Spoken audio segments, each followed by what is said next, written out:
Ya, Anda masih menyaksikan program debat kandidat Gubernur dan Wakil Gubernur Provinsi Aceh. Saya dari Banda Aceh melihat semangat masyarakat Aceh begitu luar biasa malam hari ini menjelang pemilihan 9 April nanti.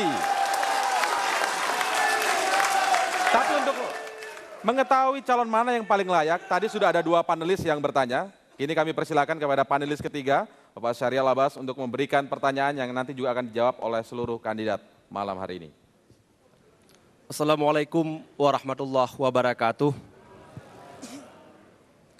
Alhamdulillah, para pasangan calon gubernur, wakil gubernur Aceh yang saya hormati.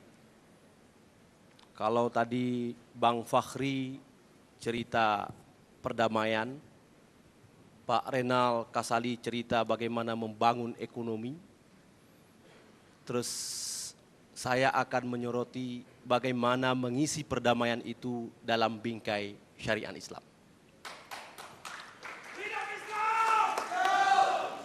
Realitas di hadapan mata kita, Undang-Undang 44 tahun 1999 tentang penyelenggaraan keistimewaan Aceh dan Undang-Undang nomor 11 tahun 2006 tentang pemerintahan Aceh itu memberikan kewenangan dan otoritas bagi Aceh untuk melaksanakan syariat Islam secara menyeluruh.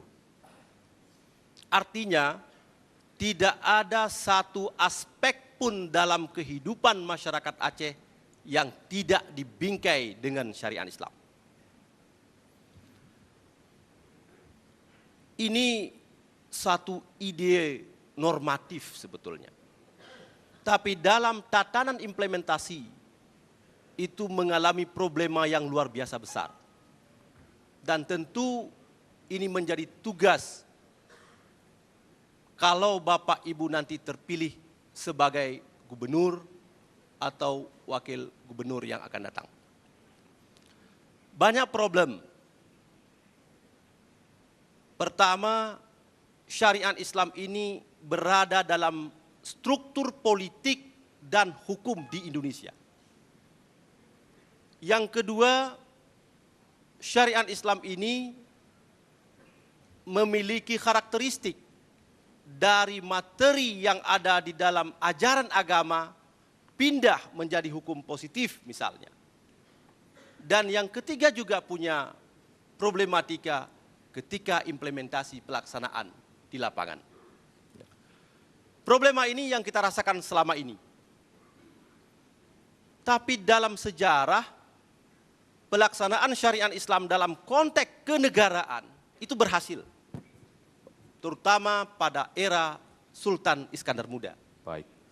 Pertanyaan saya sekarang adalah, bagaimana kebijakan strategis yang para pasangan calon gubernur dan wakil gubernur untuk menjadikan syariat Islam ke depan itu betul-betul menjadi ajaran yang damai, ajaran yang membawa keadilan, dan ajaran yang membawa kepada kesejahteraan. Saya pikir itu saja, terima kasih. Ya, kami mulai kepada pasangan kandidat nomor urut 4 untuk menjawab pertanyaan dari Pak Syahrial Abbas, 2 menit dari sekarang. Terima kasih. Yang pertama, apabila kami diizinkan Allah memimpin Aceh bersama Pak Novairiansyah, adalah harus menciptakan masyarakat yang harus meyakini bahwa Islam itu bukan hanya hukuman, bukan hanya punishment dan cambuk, tetapi seluruh sisi pembangunan, termasuk di dalam pemerintahan, harus diwarnai dengan Islam. Maka saya sebutkan tadi, basis hadih Maja Aceh, keng rumoh karena bajo lingka puting, keng agama karena adat di Geniring, keng umara karena ulama di samping, ini harus kita jabarkan di dalam sektor pembangunan. Mulai daripada seorang gubernur hingga ke Gesi dan masyarakat, ini harus ada penataan kembali masalah kehidupan beragama. Termasuk memberikan penataran, akidah, syariah, akhlak, dan apapun termasuk toleransi agama kepada seluruh rakyat. Malah imam, khatib, bilal masih harus banyak yang dilatih di Aceh. Banyak sekali harus dilatih. Bahkan tungku menurut saya harus ada sertifikasi daya supaya beda tungku ulama dengan tungku yang aneh-aneh. Dan ini penting. Oleh karena itu pendidikan daya harus kita perkuat secara besar-besaran, apalagi dia menjadi bagian daripada undang-undang. Tidak boleh terjadi diskriminasi. Dan dulu Dayah itu pesantren adalah pendidikan tertua di Aceh yang bertahan sampai sekarang. Dia itu memberikan andil yang begitu besar. Dan ke dalam sekolah-sekolah umum juga perlu transformasi pemindahan kurikulum agama yang lebih besar dan lebih banyak. Misalnya anak-anak setingkat SMA di Aceh harus menguasai kitab Majmu' al-Musannafat. Di kampung dikenal dengan kitab 8. Itu paling tidak. Sehingga cambuk tidak banyak habis. Tidak banyak habis. Dan orang benar-benar akan dicambuk karena benar-benar menyimpang. Tidak secara sembarangan. Nah, ini saya pikir berbasis kepada kesadaran dan pendidikan yang kuat sehingga agama bermanfaat untuk perdamaian, untuk pembangunan dan untuk peradaban. Waktu Anda sudah habis, kami langsung persilakan kepada pasangan kandidat nomor urut 5 untuk memberikan jawaban 2 menit dari sekarang. Terima kasih. Tentang syariat Islam atau hukum Islam di Aceh adalah kalau kepada orang Aceh seperti darah dengan daging. Itu semenjak waktu zaman keemasan Sultan Iskandar Muda sudah begitu berjayanya mengenai Islam. Sehingga dapat beliau membuat hubungan bukan saja dengan negara Islam tapi juga dengan non-Islam. Dalam tersebut kita bicara tentang Islam tidak ada persoalan di Aceh. Karena seperti yang saya sebut tadi.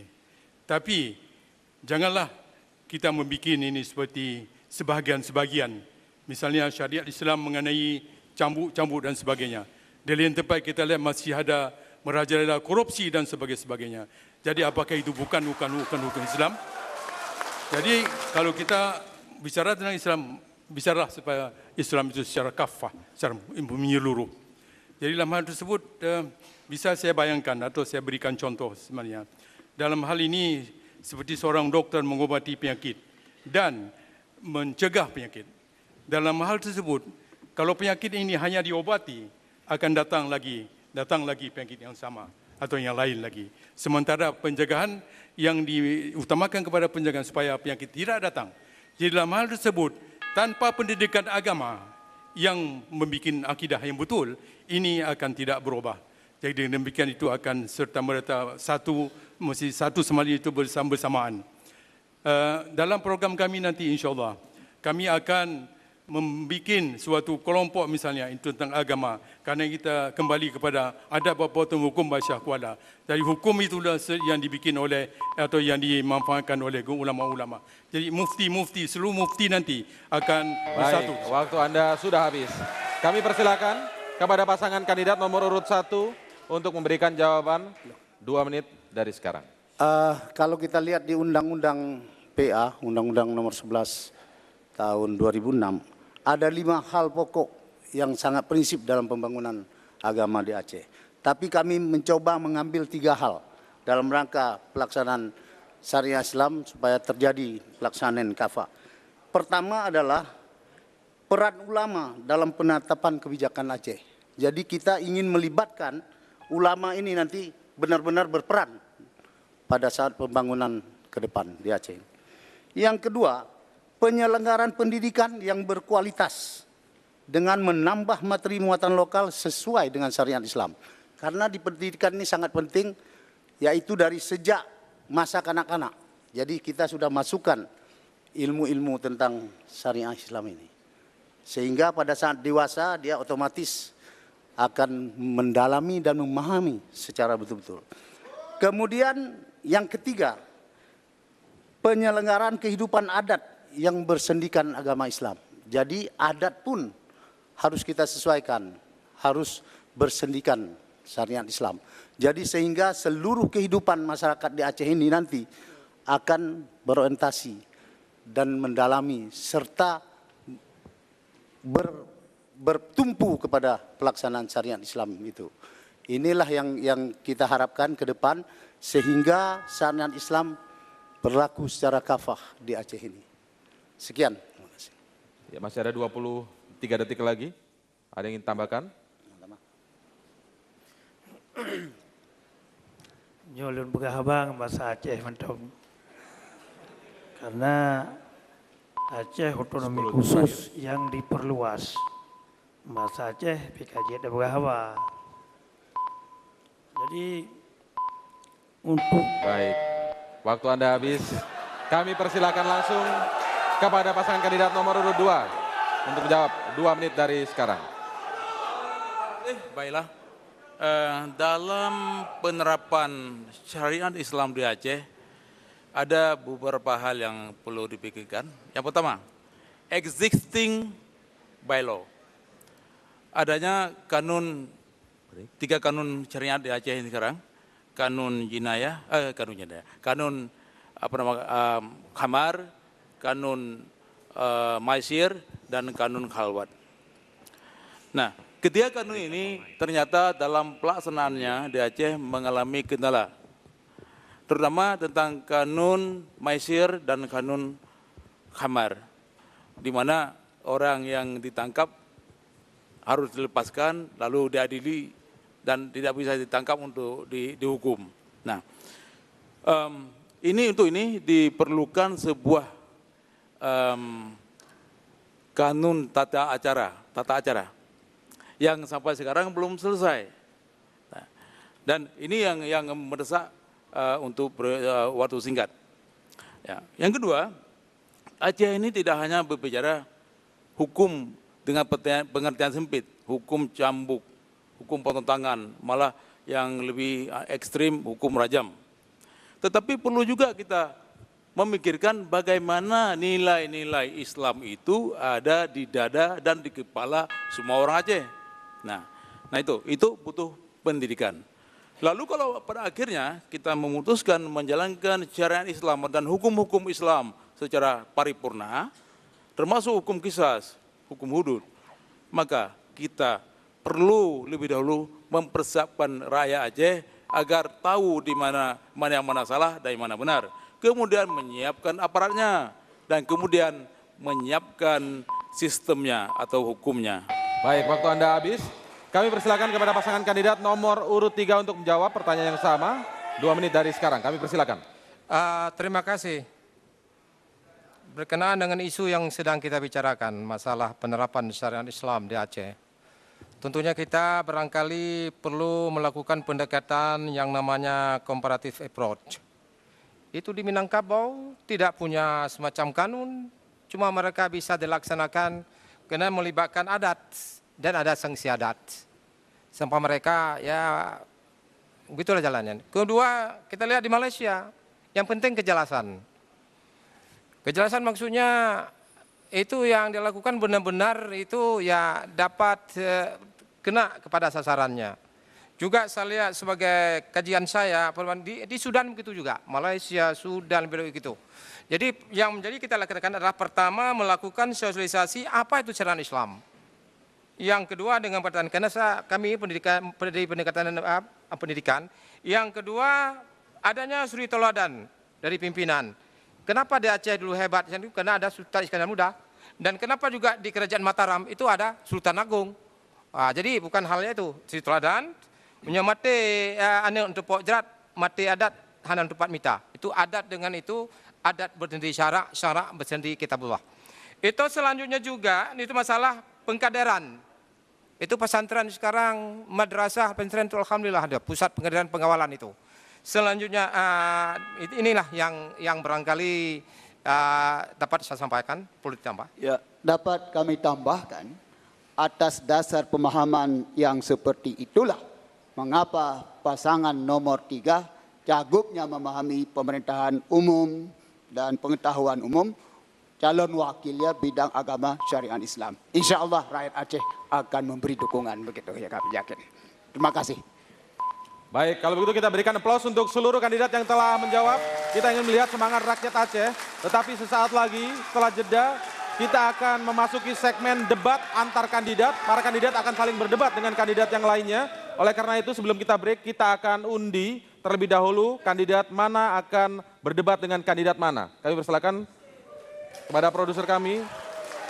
Kita mulai dari pasangan kandidat nomor urut 5 untuk memilih. Di sini ada 4 amplop, di sini adalah calon lawan debat Anda memilih amplop yang kami silakan. Ya, jangan dibuka terlebih dahulu. Nanti kami akan selanjutnya pasangan kandidat nomor urut 1. Kita mulai dari nomor urut 1. sesuai dengan urutan yang kita mulai sejak awal. Kami persilakan untuk memilih 4. Baik. Ke pasangan kandidat nomor urut 2. Ada 4 amplop sama. Anda memilih salah satu saja, Pak. Iya, baik. Dan pasangan kandidat nomor urut 3. Jangan dibuka terlebih dahulu, jangan terlihat terlebih dahulu, Pak. Iya. Baik. Dan selanjutnya pasangan kandidat nomor urut 4. Salah satu saja dari 4 amplop ini, kami persilakan. Baik. Iya. Kita beri aplaus sekali lagi kepada mereka semua. Baik. Iya. Kita akan lihat terlebih dahulu dari pasangan kandidat nomor urut 5 untuk membuka dan menunjukkan kepada seluruh hadirin di sini dan juga pemirsa di rumah siapakah lawan debat Anda malam hari ini. Baik, pasangan. Bentar Pak. Sebentar, kita mulai satu persatu. Baik, nomor 2. Pasangan nomor 1. Coba diangkat lagi, Pak, diangkat lagi. Ya, pasangan nomor 2 silakan menunjukkan siapakah lawan debatnya. Pasangan nomor 2 silakan ditunjukkan siapakah pasangan debatnya. Ya, satu persatu. Perlahan, hadirin. Ditunjukkan kepada kamera. Baik. Pasangan nomor urut 3 untuk memberikan, ya. Kemudian pasangan nomor urut 4 untuk menunjukkan. Baik. Baik, sudah? Semua sudah? Baik, aturannya nanti kami perjelas terlebih dahulu sebelum kita break. Kami berikan aturannya terlebih dahulu. Nanti Anda sudah, mohon tenang terlebih dahulu, mohon tenang. Nanti Anda sudah memilih pasangan lawan debat Anda. Nanti Anda akan bertanya kepada para kandidat lawan debat Anda dengan waktu 1 menit. Dan lawan debat Anda menjawab juga durasi 1 menit. Setelah itu lawan debat Anda yang telah Anda berikan pertanyaan tadi ganti bertanya dengan waktu 1 menit. Dan Anda tadi yang sudah bertanya menjawabnya dengan durasi yang sama 1 menit. Kita beri aplaus terlebih dahulu. Kita akan lihat debat para kandidat ini. Tetapi kita harus break terlebih dahulu untuk mengikuti headline news pukul 21 waktu Indonesia Barat. Tapi sebelumnya kami ingin melihat semangat rakyat Aceh malam hari ini yang hadir dalam debat kandidat. Apakah Anda memang masih bersemangat untuk memilih calon-calon yang sudah hadir pada malam hari ini? Apakah Anda masih yakin dengan kandidat Anda saat ini? Ataukah Anda sudah berubah setelah melihat jawaban-jawabannya? Tapi yang pasti kita semua tepuk tangan untuk Provinsi Aceh malam hari ini. Baik. Kita harus break terlebih dahulu, kita harus ikuti headline news pukul 21 waktu Indonesia Barat. Saat lagi.